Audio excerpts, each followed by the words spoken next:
want to speak to you this morning about kingdom culture, how heaven touches earth.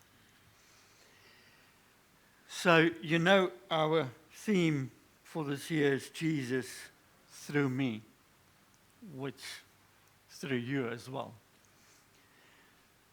And I do believe that God gave His Son to be born on this earth, to preach the gospel of the kingdom.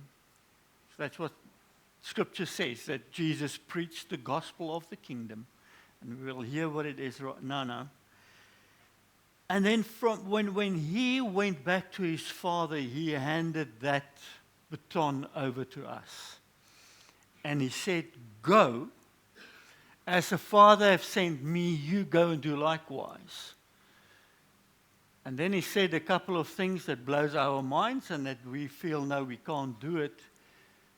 But if He said it, He must have meant it. And He said, greater things that I do, you will do. And He said, go. Go into the world. So this morning, I first want to establish that Jesus is the King of Kings. And I'm not even going to argue it because I know you know it. Just think of when He was born, what they said. That His kingdom is through all eternity. We somehow miss that portion when we think of the birth of Jesus. You know, and to a lot of people, Jesus still stays, liewe Jesus. Ach, liewe Jesus. And we speak to grown-ups and it's liewe Jesus. And it's time that liewe Jesus becomes the King of Kings and the Lord of Lords. And I think maybe then we will have a mental shift of who He really is. So, I spoke to the Bible school about what the kingdom of God is. And I've done it in the past, so I'm going to do it a long teaching in 2-3 minutes. So you have to be on it, okay? If I tell you what Scripture says, first ye seek the kingdom of God, and everything will be added unto you. And it is in the middle of a portion of provision that verse is. Okay. First ye seek the kingdom of God. Jaco, gaan gou. Gaan. Gaan, go. Waarheen? See, that's the question. If I tell him, go, it's like, where do I go? And if you don't know where to go, you're passive. So if I don't even know what I seek, what the kingdom of God is, what do I seek? So a lot of times we don't seek the kingdom because we've got no idea of what it is. Good. So, kingdom of God. A kingdom needs a king. It needs a territory or a land that He rules over, and obviously people. And all the people then submit and adhere to the king and the rules of the king. That's kingdom. Okay? So when we come and we say, Basileia tou theou, the Greek, Basileia tou theou, the kingdom of God, then it means that God is king. And that He's got a kingdom. Now, John started preaching, and we know now when Jesus was born, the prophecies pointed towards Jesus and said that He will have an everlasting kingdom. When John walked the earth, John the Baptist, he started preaching and he said, repent, for the kingdom of God is at hand. At hand, it's amper maar nog nie heeltemal nie. Jy kan so raak met die vingertjies, maar nog nie heeltemal nie. It's at hand. Then Jesus started preaching. And Jesus preached the same. He said, Repent, for the kingdom of God is at hand. So the domain, the kingdom where God is the king and the ruler is at hand. But then there was a shift. Jesus said, if you see me drive out the demons, that's a physical thing. You can see he did it. So there's a measure now to it. He said, if you see me drive out the demons, then the kingdom of God is upon you. Do you see the progression and the shift from at hand to upon you? And then the Pharisees and the Sadducees, the Pharisees and the Sadducees challenged him and said, show us a sign about the kingdom. He said, don't look here, don't look there. It's not about what you observe. The kingdom of God is within you. So there's a shift, there's a progression from at hand to within you. Now that changes everything. Because if we say in John, if we read John 17, just before Jesus left, he prayed a prayer and he said to his disciples, I am in you, you are in me, and if you love my dad, he will come and abide with you, within you. And we all know that the Holy Spirit is poured out into us. That means that the Trinity is living within you. That means that the Creator God is living within you. Now, I remember I told you this. I had a friend that was heavy into New Age. And she always greeted me with namaste. I greet the universe within. And she would always greet me with this namaste. And it made me think. And then one day it was just, the penny dropped. And it's like, man, greater than the universe is within me. The creator of the universe is within me. We should actually greet one another. I greet the creator within you, if you want to do it within that context. But the Trinity, Creator God is within us. And we say it so easily, but do we truly believe it? And then, he is the King of Kings.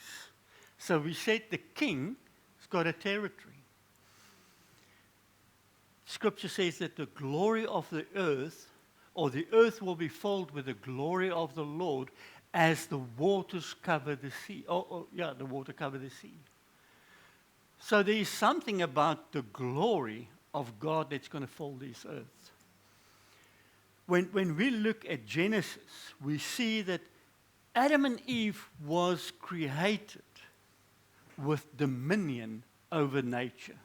So they had dominion over the land, and then we see how they lost it. So I do believe that in Christ, as we are made new, we receive that dominion back because of the King that is within us. Remember the Old Testament said to Joshua, God said to Joshua in the Old Testament, every place you put your foot will be holy ground. How much more in today in the New Testament with Christ within us? Because everywhere I go, everywhere I put my foot down, I take the King of Kings with me. And I can allow him to manifest his kingship and his love through me and through you wherever we move.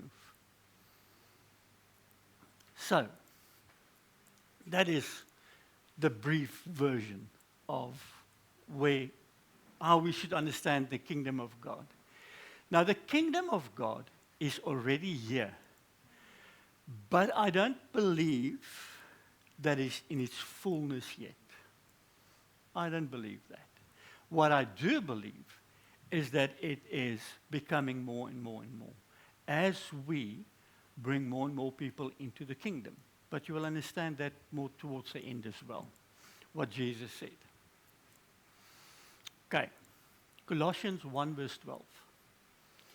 Giving thanks to the Father who has qualified you to share in the inheritance of the saints in light. Say, I am qualified. So you are qualified to share in the inheritance of the saints in the light. He has delivered us from the domain of darkness and transferred us to the kingdom of his beloved Son, in whom we have redemption and forgiveness of sins. I like this translation, where it speaks of the dominion of darkness. Remember, Satan is a prince, he's not a king, so therefore he cannot have a kingdom. Only a king can have a kingdom. So he's got a dominion, a place where that he's ruling, and he's got authority of. So this, Paul writes to the Colossians, and he says that Christ has taken you from the dominion of darkness, and he placed you into the kingdom of light, the King of Kings. I believe that's an upgrade. That's an upgrade. Now, and then he says that he transferred us. Now, just to whenever I read this, and I think I've told you this in the past, whenever I read this verse, I think of when I was in matric and I was called to the army. I was called to Uppington, and I heard it's very hot there.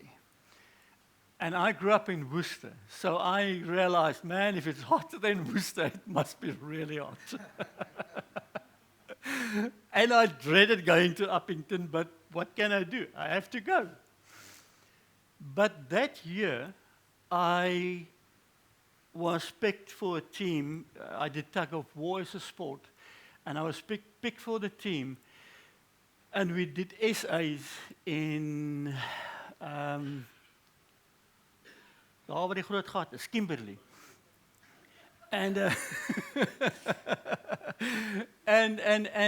but what we didn't know was that there was a scout from the army that scouted people for the next year. And when I got home a couple of months later, I got a letter that I was redrafted from Uppington to Bloemfontein so that I can do tug of war for the Commonement Free State. And so my paper said, you're no longer going to Uppington, you are now going to one special service battalion in Bloemfontein. That's transfer. Up to today, I don't know what the army unit in Uppington looks like because of that transfer. Do you understand what that means? That you were taken, you were transferred from the dominion of darkness into the kingdom of light. And because of that, you share in the inheritance of the believers. But it also says that you were qualified when that happened. And that was like that. The moment you said, Lord Jesus, here I am, take me. Like that. All that happened in a moment. So, I want to speak about kingdom culture quickly this morning. And if we think of culture, we say that to belong to a certain culture, there's a language. Okay? The way you do life. So there's different ways of doing life. I remember at school I had an English girlfriend. She was as pale as I was, but I realized that we had a different culture. They would cook food differently to us. We would eat differently. We were both white. The language differed, the culture differed. The way we do things were different. And we live in South Africa, we've got 11 languages. There's definitely different cultures. So there's different languages, there's a different way to do life, there's different value systems, there's different ways how we respond to relationships, how we respond to money. and the present value that you carry, things that you value. That's culture. That makes us unique because our minds are conditioned within our culture to work a certain way. We can criticize the other culture. That does not mean that you are more right than the other one, so why criticize? So, kingdom culture, I'm going to slow down now. So, kingdom culture is how heaven functions. Now, this is important to understand. Kingdom culture, meaning God's kingdom, is how heaven functions. Because He is the king. So it is according to His culture and not my culture. So, and when I read this, or when I see this in Scripture, I can speak for myself and I will criticize my own culture. I'm white and Afrikaans if you haven't noticed it yet. And there's a group within the white Afrikaans community that's busy, or not busy, they did create their own Bible, where it's different and twisted from the Scriptures, and where they put themselves as supreme. And it's not even twisting the word that is in here to fit them. They've got their own new Bible that they totally rewrote to make them feel better. And it is, man, is godslasterlik, the stuff that is in there. And they believe this is what God is. It's like, no, kingdom culture is different. A kingdom culture is how God does things. So, the way you do life needs to be in line with what Scripture says, what happens in heaven, what is God's heart, not according to our culture. And I know this is difficult. It's your value system needs to change in line with the heavenly culture.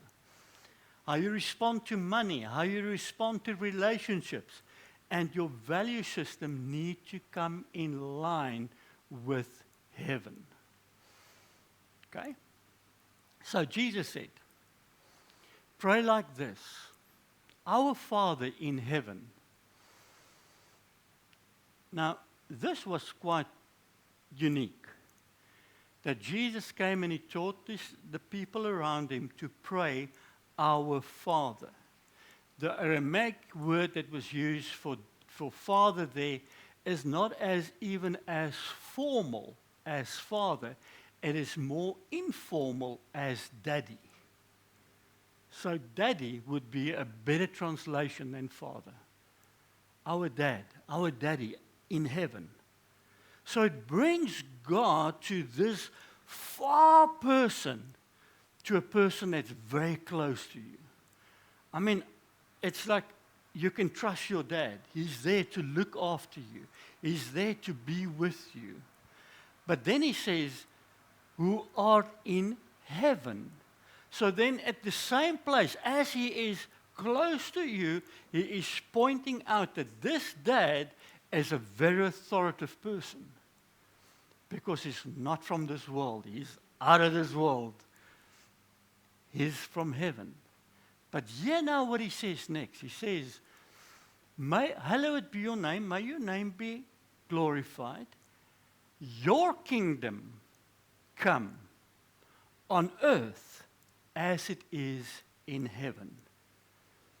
Now, I want to, if you allow me, you can say I'm out of line and then I can wipe it out. But if you can allow me, I want to change a little bit of the wording there. Will it be in context correctly if I say, may your heavenly culture, the culture in heaven, may that culture be established on earth? That's what the heart of it. May your kingdom come, your will be done. Your will be done. your kingdom come, your will be done on earth as it is in heaven.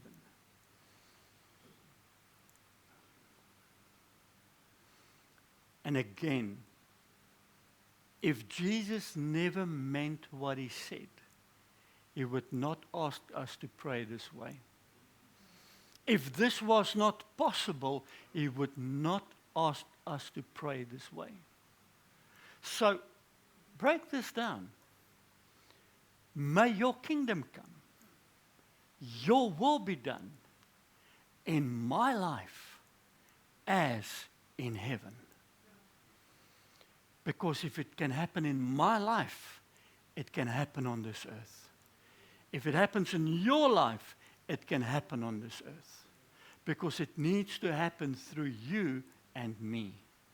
Through me. Jesus through me.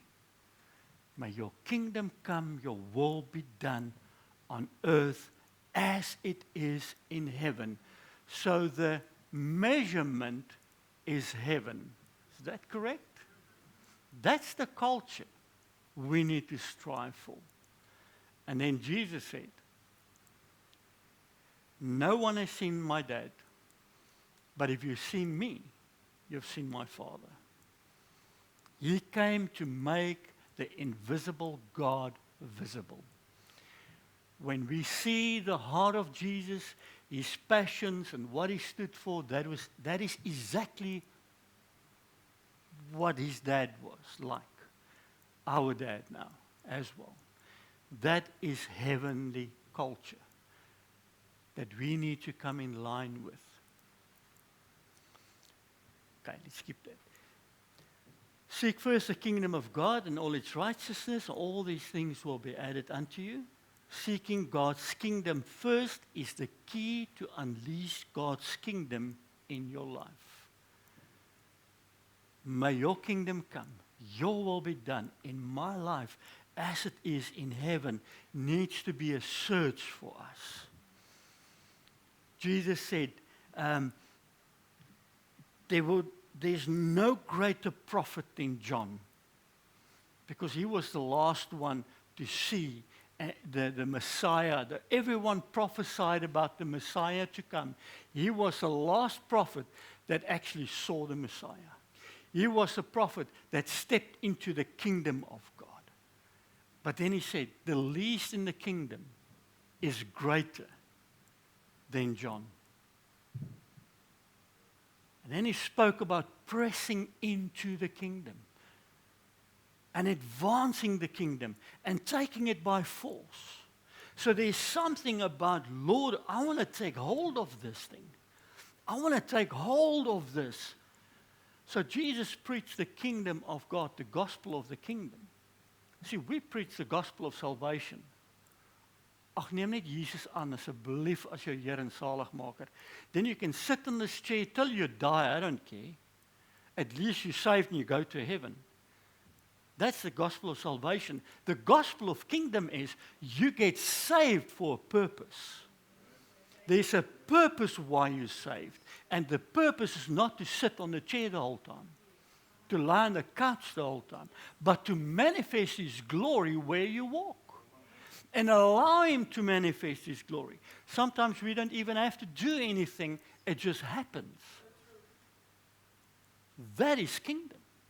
Allowing him, searching him out and say, Lord, here I am. Manifest your kingdom through me wherever I go. So, seek it. It's we're told to do it, and with the whole story of John, Jesus said that in the last days the kingdom will be taken with force, and that forcefully. Now, this one blew my mind. 2 Corinthians 5:18. All this is from God, who through Christ reconciled us to himself and gave us the ministry of reconciliation. I'm not going to speak about that. I've done that many times. That is, Christ, God was reconciling the world to himself, not counting their trespasses against them, and entrusted to us the message of reconciliation. So God reconciled the world to him through Jesus Christ, and I now gave the ministry of reconciliation to us. Meaningly, we need to bring people to Christ. And then we see that he did it with no condemnation, so we need to do it with no condemnation. But here now, therefore, we are ambassadors for Christ. God making his appeal through us. We implore you on behalf of Christ to be reconciled to God. Two things. We are ambassadors of Christ. And then the second one is God making his appeal through us, through you. God is moving and manifesting himself through you. Okay, so you are part of his plan. But did you see the title that we were given? Ambassador. Now, I went to Google. Sorry, Jaco, dit was nie ChatGPT nie, dit is nou Google gewees. Google said, an ambassador is the highest ranking diplomatic officer sent by a government to represent their nation in a foreign country or international organization. They are responsible for managing diplomatic relations, protecting state interest, negotiating, and often reside in an embassy within the host capital, benefiting from diplomatic immunity. Ambassador is the highest ranking diplomatic officer sent by the government to represent their nation in a foreign country or international organization. John 17, Jesus said something about we are in this world but not of this world.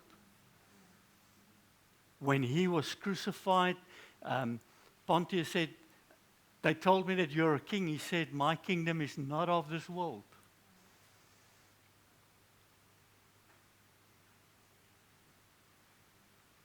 So we are his ambassadors in this world. We've got one of the highest official,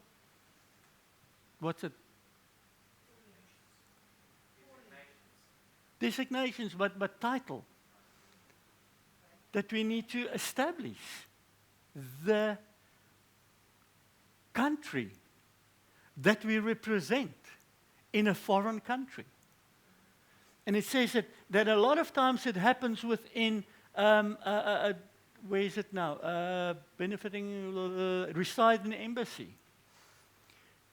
Do you know that the American embassy in South Africa, they speak American, they're not Afrikaans or any of the official languages. Oh, you know, they don't speak proper English. When you walk into the embassy, it looks American. Their flags are up there. Their culture is American. Within the embassy, the rules are different. That is governed by the USA rules. And their government, not our government. When they step out of that gate, they're in our government, under our government's rule. But in there, it's their own rules. We are in this world, but not of this world. We need to establish his kingdom on this earth. Every place where we put our foot down will be a holy ground. It needs to be according to his culture. Who he is, we need to establish that. And how did it establish in my life? The day I came and said, Lord, I cannot do it. Here I am. Take my life. I gave him permission to step into my life. And then I said, Lord, I'm saved now, but I want you to be the king of my life. And I want to search for your kingdom. Different rules, different lifestyle, not because I must, but because I want to. And I want to establish a holy kingdom on this earth. That's it. So, in 2 minutes, this pastor is going to do what I couldn't do in 30 minutes. Hear what he's saying. Is julle reg met die klank? People often say to me, they say, J. John, what do you do? And it's always very difficult to know what to say. Because if I say to you that I'm a reverend, which I am, that conjures up certain images in people's minds as to what I might be. So I like to be a little bit creative in telling people what I do. I sat next to this lady on an aeroplane at Heathrow Airport, and I said, hello. And she said, oh, hello. And I said, where are you going? And she says, I'm going to Singapore. Then she said to me, where are you going? I said, I'm going to Australia. I said, what do you do? So she told me. Then she said, what do you do? And I said, well, I work for a global enterprise. She said, do you? I said, yes, I do. I said, we've got outlets in nearly every country of the world. She said, have you? I said, yes, we have. I said, we've got hospitals and hospices and homeless shelters. I said, we do marriage work. We've got orphanages. We've got feeding programs, educational programs. I said, we do all sorts of justice and reconciliation things. I said, basically, we look after people from birth to death, and we deal in the area of behavioral alteration. She went, wow! And it was so loud, her wow, loads of people turned around and looked at us. She says, what's it called? I said, it's called the church. And that's it really, isn't it? If we are a follower of Jesus, then we are part of a global enterprise. But not only is it global, it's intergalactic, because it includes everyone that's gone before us. Wow. Brilliant. I told you, 2 minutes, he did what I couldn't do in 30. So, I'm going to close with this one. He puts in this Jesus, he puts another parable before them saying, the kingdom of heaven is like a grain of mustard seed that a man took and sowed in his field. It is the smallest of all seeds, but when it has grown, it's larger than all the garden plants and became a tree, so that the birds of the air can come and make their nest in its branches. He told another parable. The kingdom of heaven is like leaven that a woman took and hid it in 3 measures of flour till it was all leavened. Klein saadjie. And Jesus said, somebody planted it, and it grew into this big tree where the birds could nest. Now, I told you that my son started a vegetable garden, a veggie garden, and I gave him the seeds. I told him on the packet how deep, I wrote it down for him because I took it out of my seed packages, and I wrote down how far he must plant them apart from another, which he didn't do. I told him how deep they should be planted. Daddy, hopefully, I think it got that right because it did grow. But I never wrote on the packet how long it will take for the seeds to grow, the germination time. And we all know from plant to plant it differs. 2 days later, my son phoned me. Dad, when is this going to grow? My boy, it is growing. No, it's not growing. It is growing. It's growing underground. And then in a days or weeks after that, he phoned me. Yes, it's growing, it's growing. When I got there, it was like, man, everything was planted on top of one another. But let's see. Good faith. But when I read this, I immediately thought of Nathan and how impatient he got for that seed. It must grow now. But Jesus said that the kingdom of God is like that seed that you've planted. It takes time. And there's a portion of that that happens underground that you don't see. See, that portion happens underground that you don't see. I had another friend in the Free State, Johannes. Johannes farmed with mealies. And I remember being with him in the field after he planted, days after. He would be on the fours digging up the mealie pits to see how far they sprout and if they started to grow. And he would tap the sand to make sure it's not too hard for it to push through and all this stuff. And to see him on the fours and digging and crawling, it was like this big man is passionate about what he does. It's more than just impatience. It's like, man, I need to nurture what I've planted. Maybe the kingdom is something like that. It's the planting of the seed is one thing, but then Paul wrote, some have planted, other one waters, but God is the one that let it grow. But there's a portion that we don't see what's happening. And then, when it starts to happen, it takes time before it bears fruit. And that's another portion. I battled with that one with my veggie garden. Because you want that thing to, my butternut, I want it to grow. I want to have it. And to allow that fruit to come to its size in its own time. Not that I can control that. But there's something about the kingdom. Something about what happened within you happened over time. Not just like that. And also something that happens and the people that you allow God to work into their lives, it will take time.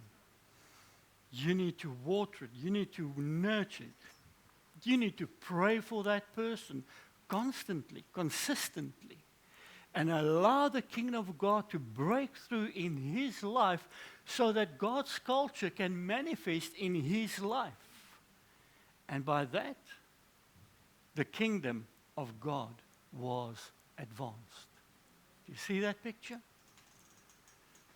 Now, remember the one with what Jesus said with the yeast or the leaven. That's quite interesting because Jesus also said, be careful of the leaven of the Pharisees. And that was in a bad sense. Because he said that they can influence you with their leaven, with their bad stuff. And be careful of that. But now he comes and he uses the leaven in a positive way. And he says that lady works it into the dough, and let it rest. And then it will work through the whole dough. And we know then that you can bake a bread of it. But with the seed and with the leaven, it needed soil and it needed dough, a substance for the leaven to work. And that's what God did within us.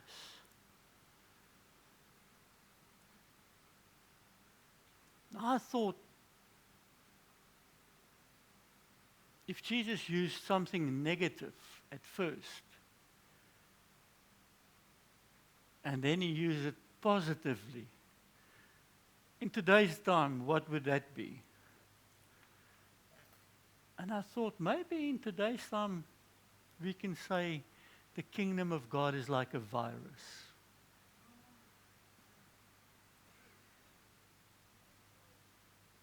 So go and infect everybody around you. Go and spread the kingdom. Go and spread the kingdom. See, how do we do that? If I don't rub shoulder with you, I will not have an impact in your life. And there's people that you will be able to mingle with that I will not be able to mingle with. And there's people that I mingle with that you will not mingle with. And that's just life. And that's how God decided us, to pick us with our own sphere of influence. And may you become the yeast in your environment. May you spread that virus of the kingdom and infect people with his love. And that's a portion that I love, where he says that he poured out his love into us. That makes it liquid. And that we can leak his love through our lives. That tells me that we're not perfect. There's some holes here and cracks here. And we leak his love through our imperfection and to bring people into a perfect kingdom. So I want to ask you this morning, go and meditate on this. Contemplate this. If you don't like the word meditate, go and contemplate on this. Seek the kingdom of God and allow the kingdom to manifest through you wherever you move. Make sense? Father, I thank you for every person that's here this morning. Father, I thank you that you have a plan and a purpose for us, that we're not just born into everlasting life, but that we were born into everlasting life with a purpose, and that is to proclaim that you are the King, to manifest you as the King. And Father, I pray that we will be able to change culture in terms of a heavenly culture. Father, I thank you that you called us to be ambassadors and that you qualified us to be that. And I pray, Father God, that Holy Spirit, that you will change our minds, that you will change our hearts, that we will know that in Christ Jesus, there's something important upon our lives, something important upon our shoulders, and that we will carry this with so much integrity. And I thank you for who you are in our lives, who you are for us and through us. In Jesus' mighty name, amen and amen.